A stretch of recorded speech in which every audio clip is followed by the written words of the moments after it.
habíamos terminado con el capítulo 3 del Evangelio de Juan. Estamos recorriendo este camino, ¿no?, de gracia y verdad, descubriendo el Evangelio de Juan. Lo vamos a ver todo en toda su dimensión, tratando de darle bastante profundidad a cada tema y de sacarle el jugo lo más posible.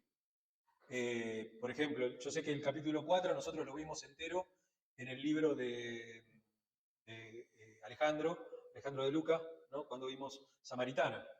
Pero hay temas que podemos tocar en profundidad y de hecho cuando armaba este sermón,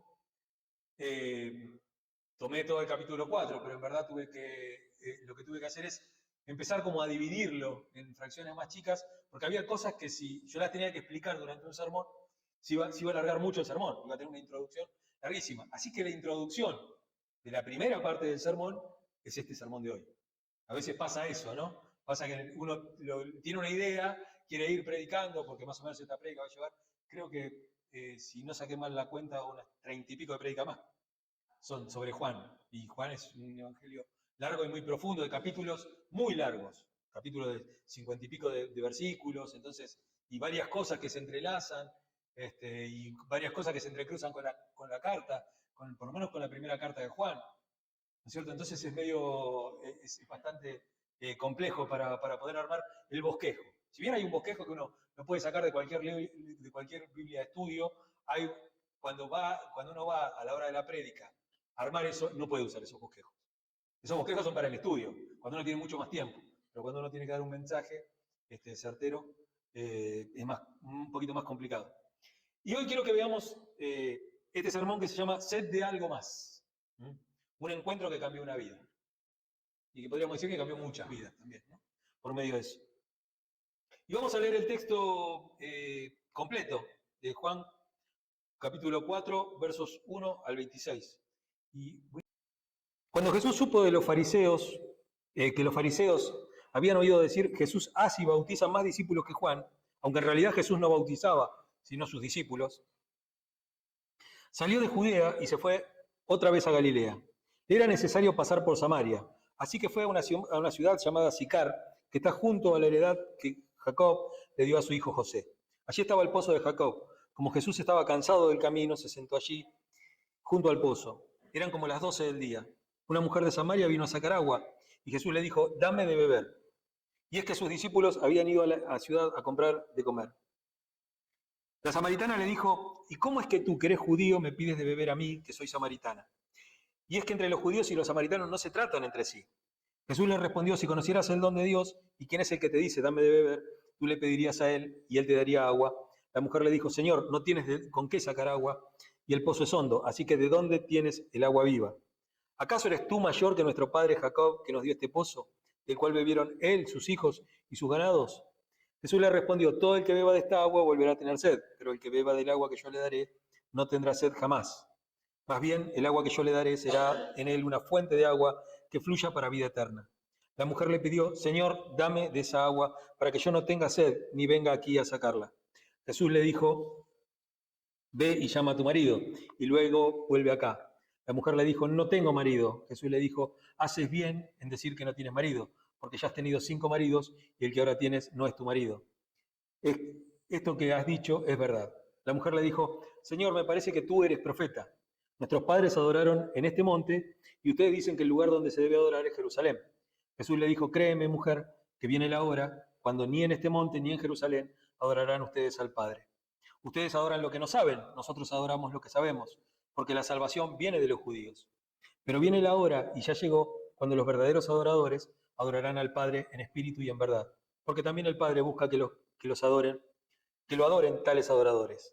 Dios es espíritu y es necesario que los que lo adoren en espíritu y en verdad. Dijo la mujer, yo sé que el Mesías, llamado el Cristo, ha de venir y que cuando Él venga nos explicará todas estas cosas. Jesús le dijo, yo soy el que habla contigo.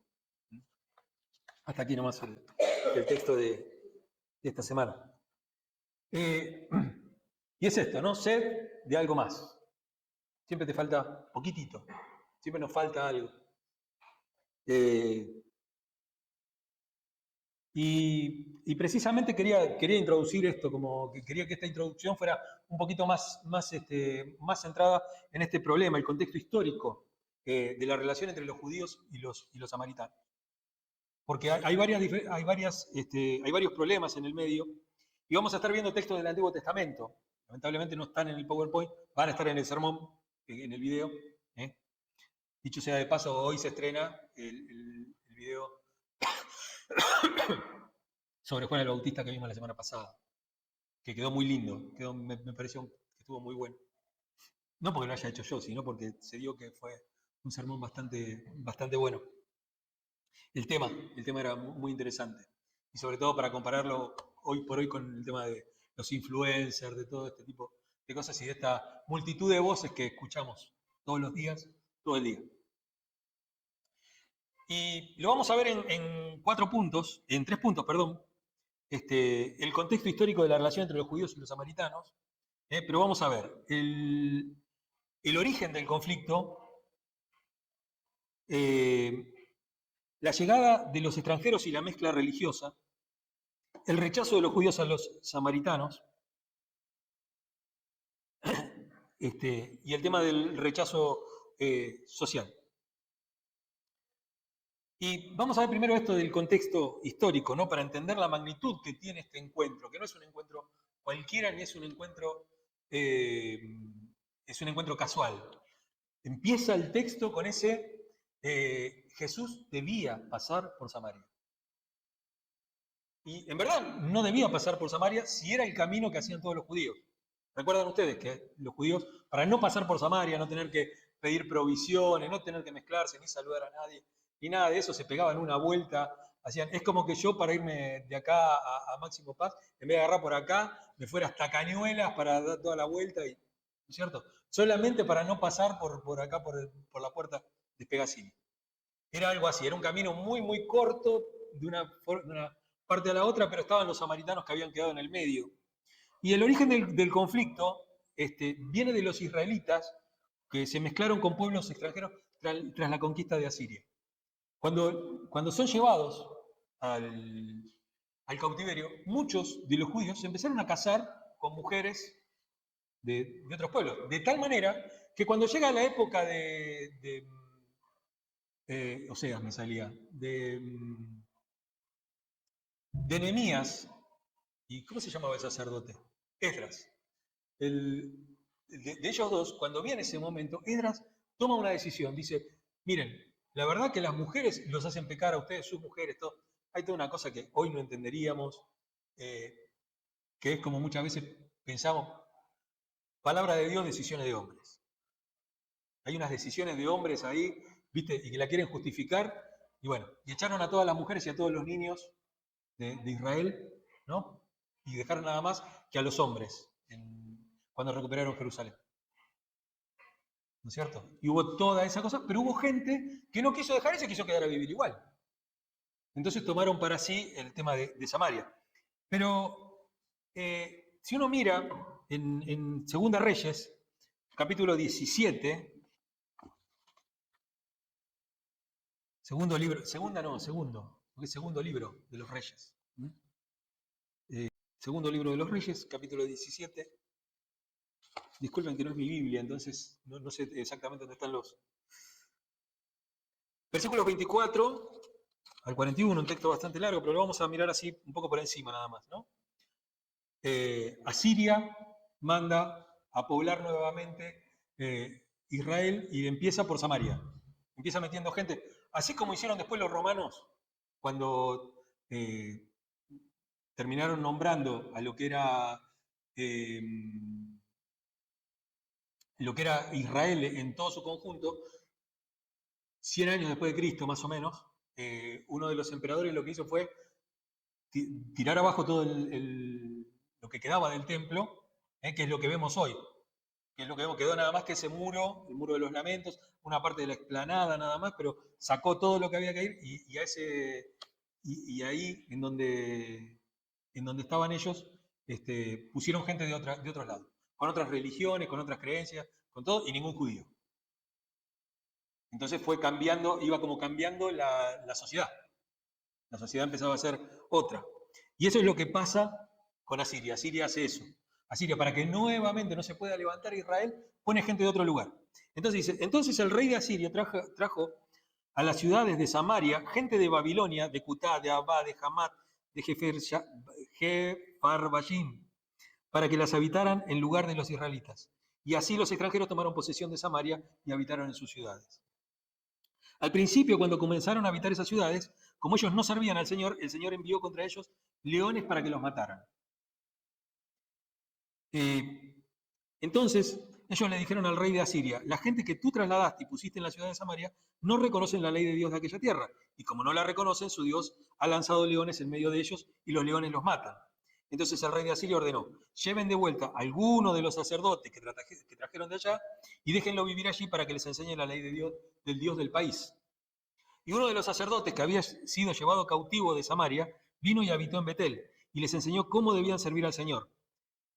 Pero cada nación se hizo sus dioses y los pusieron en los santuarios que los de Samaria habían levantado en los montes, cada nación en la ciudad donde habitaba. Había toda una mezcla ahí, había un sincretismo, ¿no es cierto? Acuérdense ustedes que en la Biblia se habla mucho de los lugares altos, de los lugares elevados. Uno de esos lugares elevados eran ese lugar en donde había un montecito, en donde había una elevación, o a veces simplemente si era una llanura muy grande y tenían que rendir culto ahí, lo que hacían era juntar piedras. Juntaban piedras, montículos de piedra, y ahí arriba hacían algún tipo de rito. Bueno, todo esto se había mezclado con el tema del culto a Israel, ¿no? Vaya a saber uno si fue por los leones, si fue por decisión del rey, por una decisión política. La cosa es que se nos cuenta de esta manera, ¿no? Pero debido a esta influencia, los judíos los consideraban impuros y herejes a los de Samaria.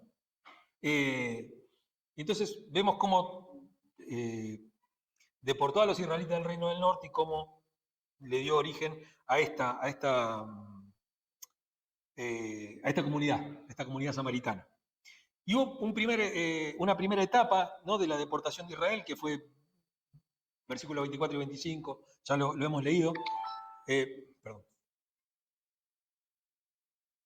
Reunión de oración y prédica.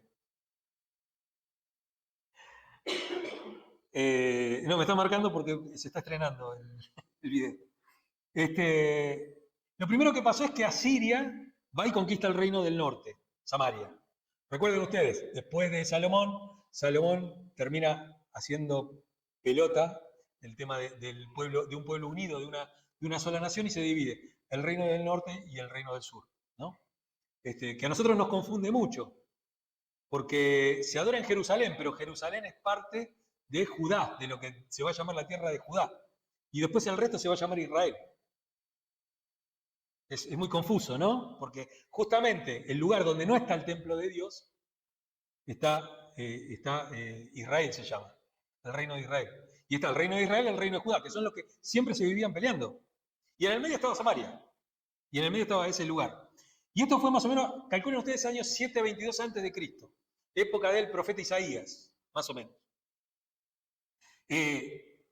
Tras la derrota pasa esto, que Asiria empieza como a edificar nuevamente las ciudades y a meter gente en cada ciudad, sobre todo extranjeros. ¿Para qué? Para que no vuelva otra vez. Porque si hay algo que le da la religión, o por lo menos le daba en esta época, era unidad. Era unidad. Cuanto más atomizada esté una sociedad, ¿no? Por eso hay sociedades que son más unidas que otras, ¿no? Por ejemplo, qué sé yo, digo, Estados Unidos tiene 2 partidos nada más. Después hay un montón de partiditos en el medio, pero partidos son 2, republicano o demócrata. No hay otra cosa.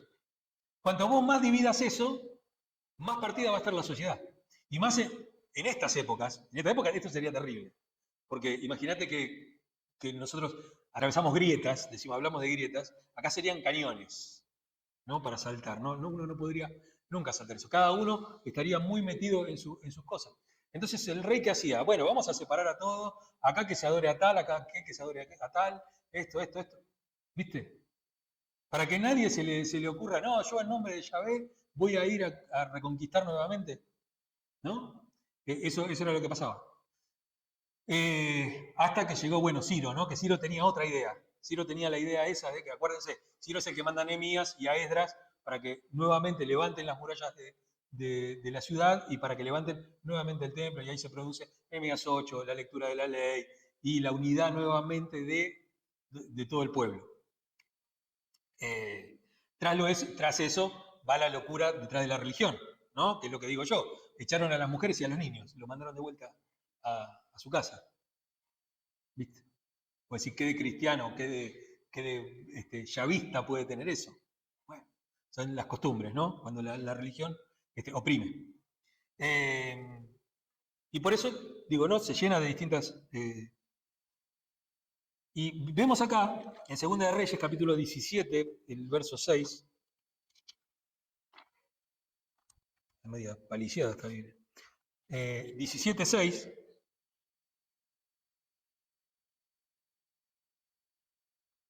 Dice, a los 9 años del reinado de Oseas, el rey de Asiria, capturó a Samaria y a los israelitas y se los llevó cautivos a Siria.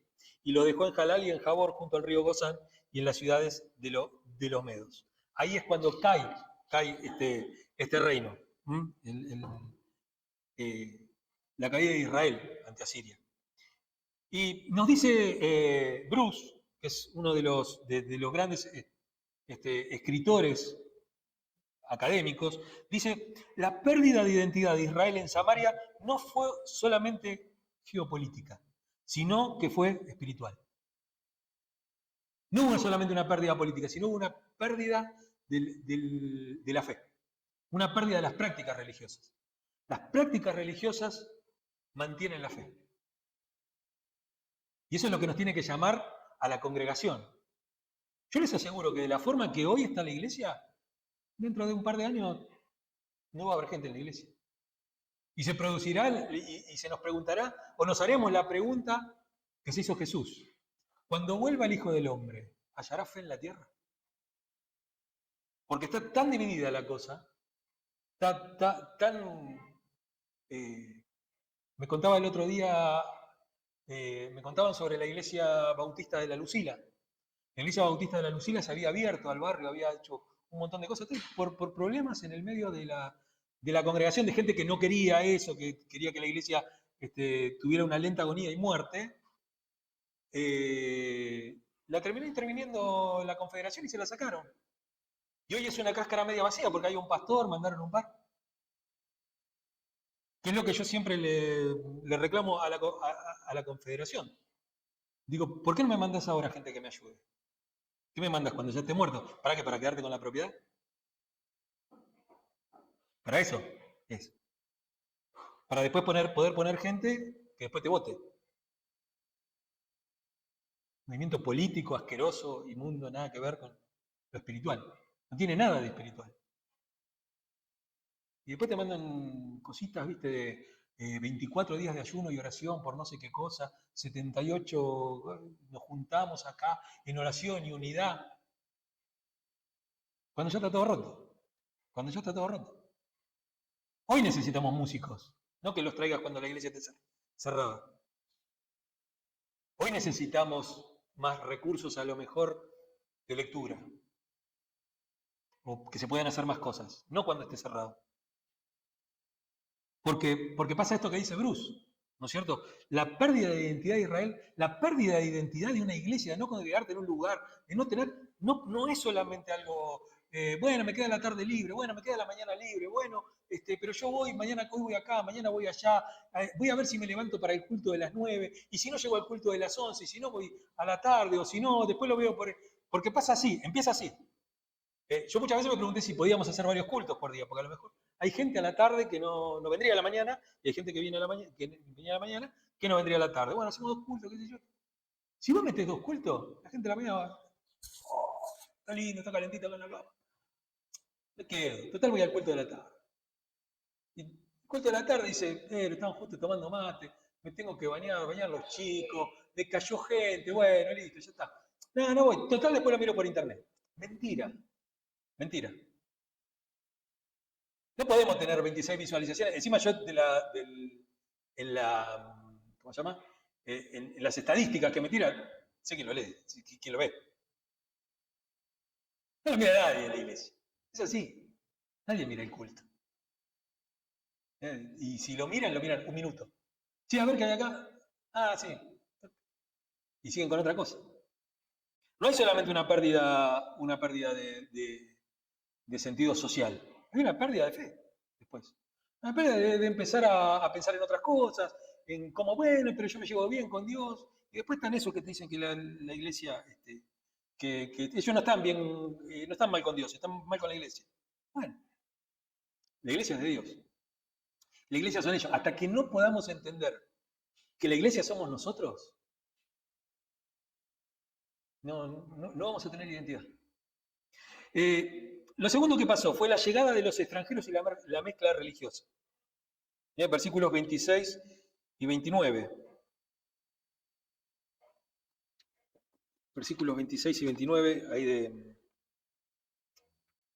Sí, acá está, 26. Entonces ellos le dijeron al rey de Asiria, la gente que tú trasladaste y pusiste en la ciudad de Samaria, no reconocen la ley del Dios de aquella tierra, y como no la reconocen, su Dios ha lanzado leones en medio de ellos. Los leones los matan. Entonces el rey de Asiria ordenó, lleven de vuelta a alguno de los sacerdotes que trajeron acá y déjenlo allí para que les enseñe la ley del Dios del país. ¿No es cierto? Esto que habíamos leído en un principio. Y los nuevos habitantes no conocían al Dios de Israel. Y Dios envía leones como juicio. Tomémoslo con pinza.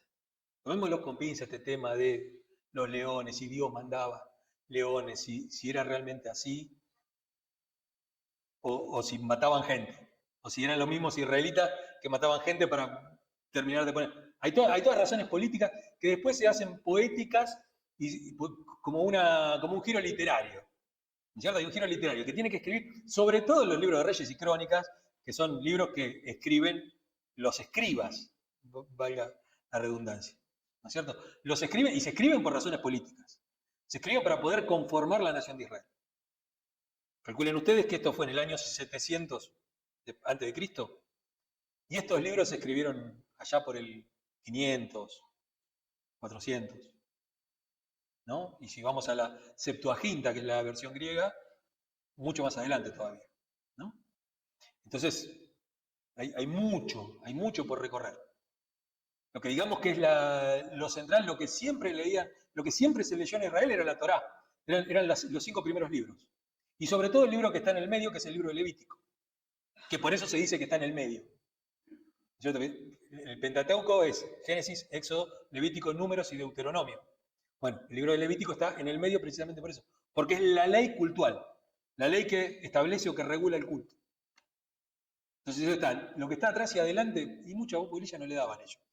Lo que sí le daban mucho énfasis es el Levítico, que para nosotros es un bodrio porque para nosotros no tiene ningún sentido el Levítico. Porque Jesús es nuestro sumo sacerdote y Jesús ni siquiera es de los sumos sacerdotes, y ahí es según la orden de Melquisedec. Porque, bueno, hacemos paréntesis. Había un problema con Jesús como sumo sacerdote. Jesús no puede ser nunca sacerdote, porque es de la tribu de Judá. Y los únicos que podían ser sacerdotes eran de la tribu de Leví, y precisamente tenían que ser descendientes directos de Aarón. No había forma de que Jesús pudiera ser. Y cuando se escribe la carta a los Hebreos, en la cual habla de este nuevo sumo sacerdote, que es Jesús, y que es un sumo sacerdote perpetuo, entonces le dijeron, sí, pero si Jesús era de Judá, no podía ser sacerdote. Porque no era por vocación, no es como ahora que Dios me dijo que tengo que ser pastor. Y bueno, qué sé yo.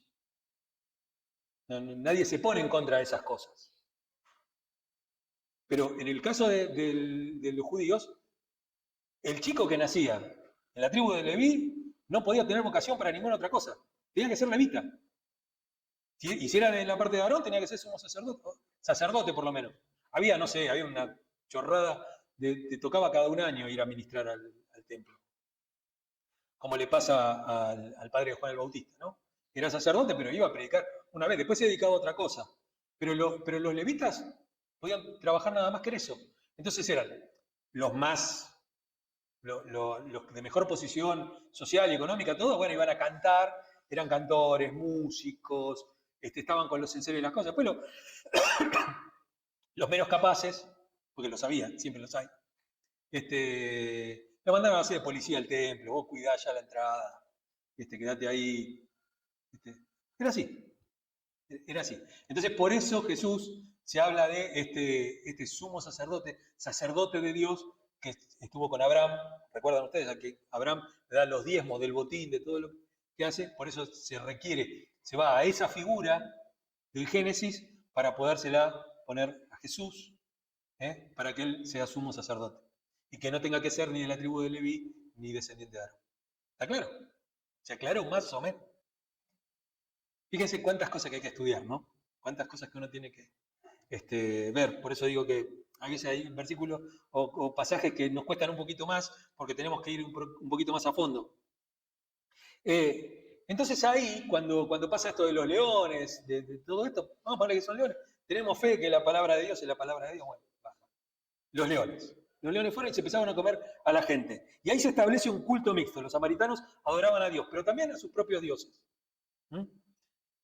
Y obviamente los judíos no se la bancaban esa, porque si iban a Éxodo 23 decía, no tendrás dioses ajenos delante de mí. El tema es que no daba para este sermón, pero los judíos siempre tuvieron otros dioses. Siempre. Junto a Yahvé siempre hubo otros dioses. Siempre, ¿eh? No estoy hablando de una época mala. Siempre. Siempre tuvieron ahí porque estaba bien visto en esa época. Estaba bien visto. No podía ser pueblo de un solo Dios. Una porquería. ¿Cómo es? Dios que hace de todo. No, si mirá, si vos tenés que hablar de la cosecha, tenés que ir a Baal, que Baal es el Dios de la cosecha. Si vos tenés que ver del tiempo, del clima, de todas estas cosas, y vos tenés que ir a ver a Astarte o a Cera, ¿viste? Que es la diosa madre, que es la esposa de Baal, ¿viste? Ese tipo de cosas pasaban. Cuanto más dioses tenían, y eso es lo que hoy heredan a lo mejor, por ejemplo, las culturas o las religiones amerindias, que le dicen, o africanas, ¿viste? Que tienen un montón, tienen unas dioses grandes, tienen un panteón enorme, y después abajo tienen unas orillas, hay dioses familiares, que son de la familia, y no, porque a mí se me murió un tío, que queríamos mucho, y era un tío que unía a la familia, todo, entonces le rendimos culto al tío, y le prendemos una velita, y le llevamos ahí, a él le gustaban los cigarrillos parisien, y le ponemos una taza de parisien ahí al lado, y así se forman las orillas, ¿no? Así se forman los dioses cercanos, ¿no? Que se ve en Gladiador. ¿Se acuerdan de los muñequitos que él tenía el muñequito del hijo? ¿Se acuerdan? Se produce eso. Y John MacArthur dice, en un comentario que tiene del Antiguo Testamento, en la Biblia, MacArthur, dice, el problema de los samaritanos no era solo la mezcla étnica, sino la confusión espiritual. No era la mezcla con las otras personas, que es lo que yo siempre digo. Uno no puede, no, porque yo no me mezclo con mi vecino, porque entonces me va a arrastrar todo. ¿Dónde tenés puesto tu corazón? Que no podés compartir con alguien sin que te arrastre o te meta o te convierta en otra cosa. Y todos arrastramos nuestros santos, nuestras imágenes, nuestros amores que se dividen con el de Dios. Pero el problema es ese, el problema es la confusión espiritual. A veces confundimos la espiritualidad con la cuestión social. Y la espiritualidad tiene que estar clara en nuestra vida. Por eso rechazaban, tercero, el rechazo de los judíos a los samaritanos. Versículos 30 al 41. Dice, los de Babilonia hicieron imágenes de Sucot Benot, y los de Cutá hicieron imágenes de Nergal, y los de Hamat hicieron imágenes de Asima, todos dioses. Los sabeos hicieron imágenes de Nibejat y Tartak, y los de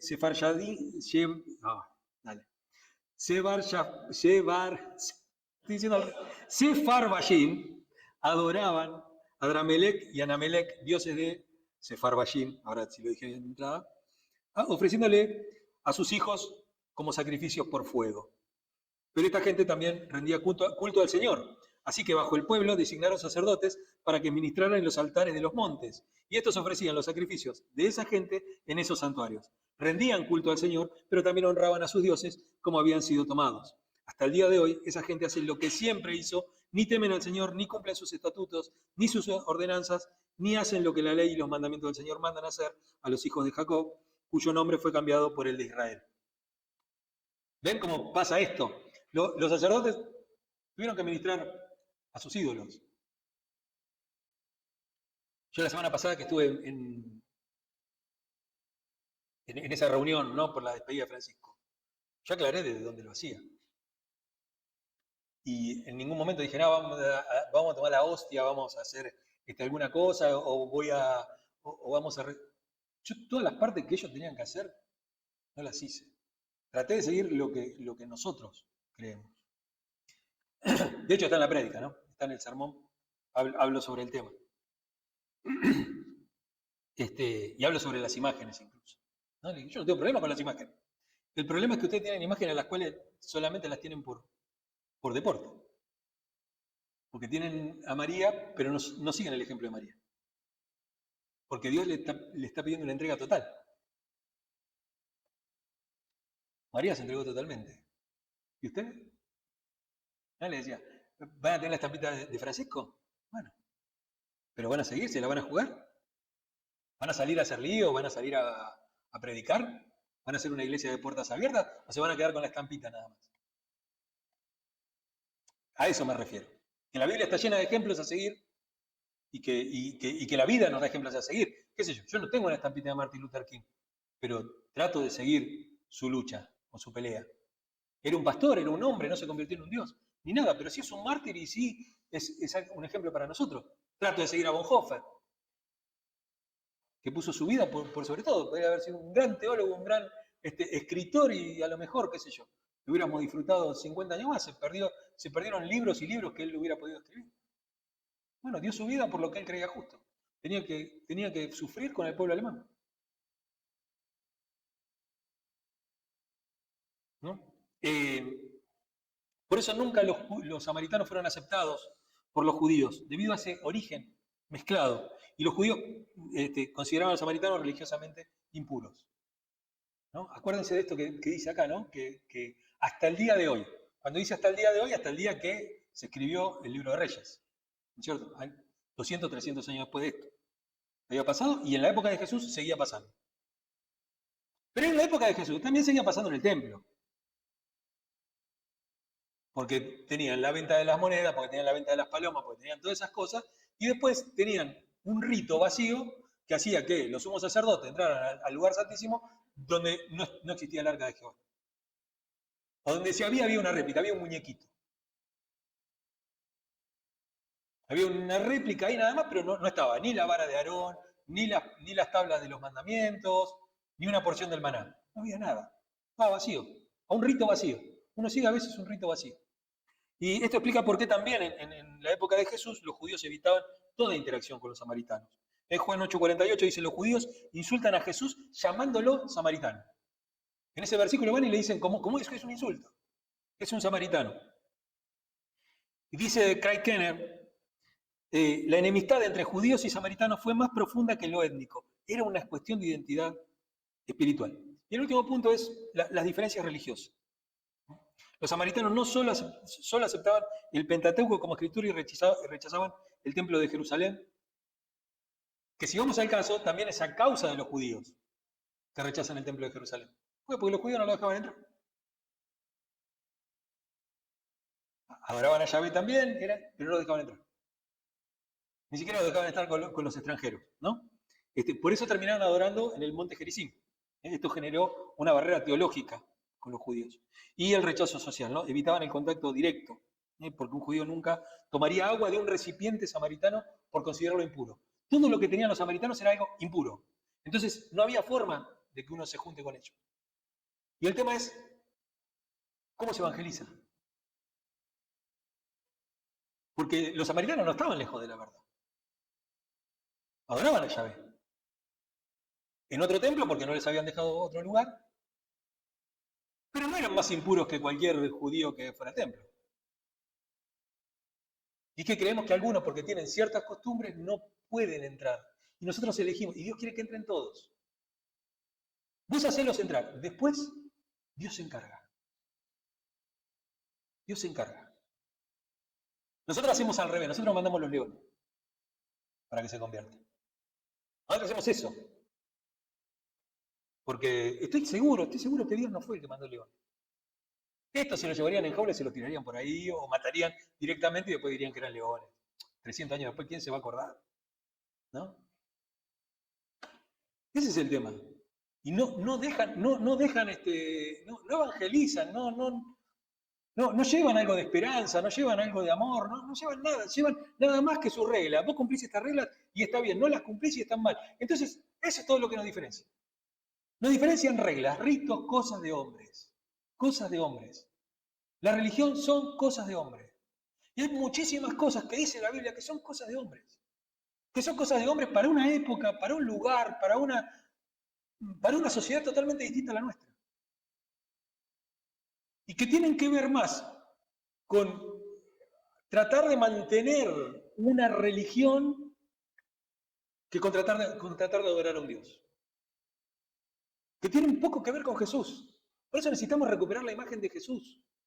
De Jesús que va y se sienta. Por eso hay una importancia tremenda en el encuentro del pozo de Jacob con esta samaritana. Que lo vamos a ver la semana que viene. Pero hay una importancia tremenda en esto. Lo vimos en el libro de Alejandro. Y lo vemos también hoy. Lo vemos también hoy. La necesidad de poder ir a dialogar, a escuchar, a sentarte, a hablar, al diálogo. Se perdió el diálogo, se perdió el debate. ¿Por qué? Porque, bueno, en esta sociedad no se enseña a debatir. En las escuelas no hay una materia que se llame debate, intercambio de ideas, sostenimiento de una tesis. No hay nada. Eso si lo ves, lo verás en la facultad y encima en un posgrado, por lo general que es cuando tenés que dar una tesis. Pero no se nos enseña eso. Entonces, ¿a qué se enseña? A mis derechos, todo ese tipo de cosas. Se enseña. Pero no se enseña a debatir una idea. A debatir una idea. Y a que alguien, si tiene una idea diferente, yo poder hablar con él. Poder sentarme a charlar con él. No sé si ustedes ven de vez en cuando los debates en el Congreso y todo. Son desastrosos. Son desastrosos. Estamos hablando de algo sobre un punto y te saltan con otra cosa totalmente distinta que no tiene nada que ver. A lo mejor está diciendo, qué sé yo, no, miren, la verdad que acá faltaría una cosa. No, pero cuando la hicimos allá se la robaron. Estamos hablando de acá. Estamos hablando de acá. Entonces cuando uno dice, no, lo que pasa es que yo fui a la despedida de Francisco a predicar. No, pero cuando fue el otro para allá, después lo nombraron sacerdote y se fue toda la gente y dejó toda la gente confundida. Bueno, problema de él. Pero yo te estoy hablando de esto. Uno tiene que hablar de lo que tiene que hablar. Si hablamos de Jesús, vamos a hablar de Jesús. No, porque la religión siempre hace. Y lo que pasa es que si yo doy Yo no entiendo algo. La verdad que no lo entiendo. Déjenme hacer un poco de catarsis. Vengo mal. Y me sale más gratis hablar con ustedes que ya está pago que el psicólogo toda la semana. Igual lo tengo que pagar, pero bueno. A mí me pasa esto, ¿no? A mí me pasa... Vienen de iglesias donde los oprimen, ¿no es cierto? Donde los oprimen económicamente, temporalmente, los rebajan, psíquicamente, los subestiman. Donde subestiman, no, yo esto no le puedo predicar porque... Una vez me dijo un pastor que había leído 3 libros en su vida. Dijo, no, este libro es muy elevado, qué sé yo. Eran esos libros de satánicos, no sé qué cosa. Dije, no sé qué tan elevado puede ser eso, ¿no? Como leer el horóscopo del diario, más o menos. Porque no, porque habla de los espíritus, acá de esto, del otro. ¿Y vos qué sabés de los espíritus? Si vos no sabés, el que escribió el libro, menos todavía, ni idea. Pero yo el único espíritu que más o menos conozco, y no puedo decir mucho, es el Espíritu Santo. Que actúa en mi vida y yo no sé cómo. El único ejemplo que realmente conozco que puedo seguir sin lugar a dudas es a Jesús. ¿Qué me podría sumar? Pero está eso, ¿no? Está ese debate. Y yo veo que vienen así, vienen oprimidos, vienen por gente que lo subestima, que dicen, no, a este no le podés predicar con la 60 ni con esta, porque ellos tienen que tener una Biblia para la cabeza de un chico de 9 años. ¿Viste? El lenguaje actual o todo ese tipo de Biblias infantiles. A la gente que tiene menos profundidad que una chapita de Coca-Cola. ¿Está? Para chicos de 9 años está bien, para gente que no conoce el Evangelio y puede leer y puede realizar un devocional, está bárbaro. Pero para alguien de la iglesia, se subestima todo. Bueno, vienen acá a la iglesia y dicen, no, pastor, porque yo acá estoy aprendiendo una barbaridad. Yo estoy re bien acá en la iglesia porque no sabés que esto, que el otro. No. no trabajan, no evangelizan, no diezman, no ofrendan, no vienen a los estudios bíblicos, no vienen al club de lectura, no se juntan, no sé, todas las cosas viven por haber. ¿Por qué? Porque acá no se los oprime, ¿no? Todas las cosas. Se van de acá y los ves predicando por todos lados, no, porque tengo que cumplir con las horas de prédicas, porque tengo que ir al estudio bíblico, porque tengo que ir a esto. Bueno, flaco. ¿Entendés? Hay una cuestión de no lograr entender que tenemos que ser personas adultas, que tenemos que vivir en este mundo y que las cosas no son todo el día estar dentro de una iglesia. Y que no son todo el día estar de rodillas rezando, ni hacer 40 días de ayuno, ni hacer ninguna de esas cosas, o levantarte a las 3 de la mañana para orar. Si vos querés que te diga que a las 3 de la mañana hay para orar, no te lo voy a decir. ¿Querés hacerlo? Hacelo. Problema tuyo. Pero no me lo vengas a poner acá como un dogma, porque no es así. Porque no es así. Entonces digo, el otro día escuché algo que estuvo buenísimo, no me acuerdo en dónde lo escuché. Cuando en los casamientos se dice que lo que Dios ha unido no lo separa el hombre. ¿Eh?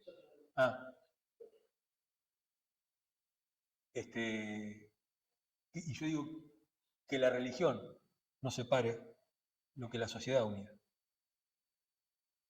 Que lo que hemos logrado como comunidad de fe, alrededor de Dios, alrededor de una fe, un bautismo, que no lo separe la religión.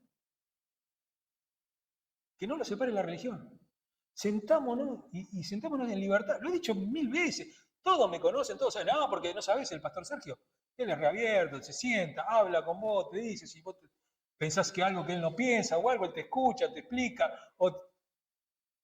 Tengo esa fama. Ninguno la utiliza. Ninguno la utiliza. Antes de venir a decirme algo en lo que no están de acuerdo, se van. Pero así lo hacen en todos lados. En lugares porque no te dejan. ¿Y hay lugares? Bueno.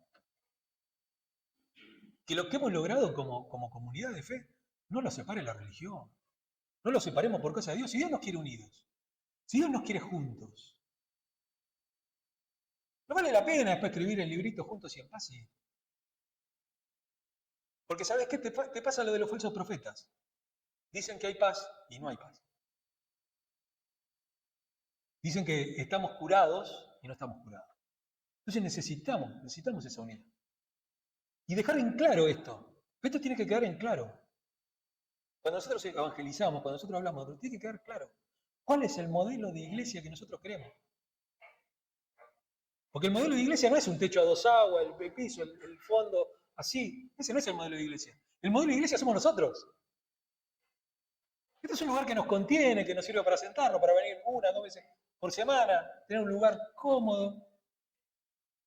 Salvo por ese cosito que gira que hay que ponerle grasa, nada más, que hincha toda la reunión. Pero digo, es para eso. Hasta que no aprendamos que la iglesia somos nosotros, no va a cambiar la cosa. Y necesitamos ahora mucho más predicar, predicar, predicar y predicar. Predicarle a la gente. Y predicar a la gente significa también profundizar también en lo que yo creo. Profundizar en esto. Profundizar en la palabra de Dios. Profundizar en mi relación con Dios. Que la palabra de Dios sea práctica. No simplemente conocimiento. No sirve de nada tener una maestría, un doctorado, una licenciatura, lo que sea, si no lo puedes poner en práctica. Si simplemente te sirve para... Y tenemos que entender esto. Tenemos que entender que Jesús vino para la gente rota.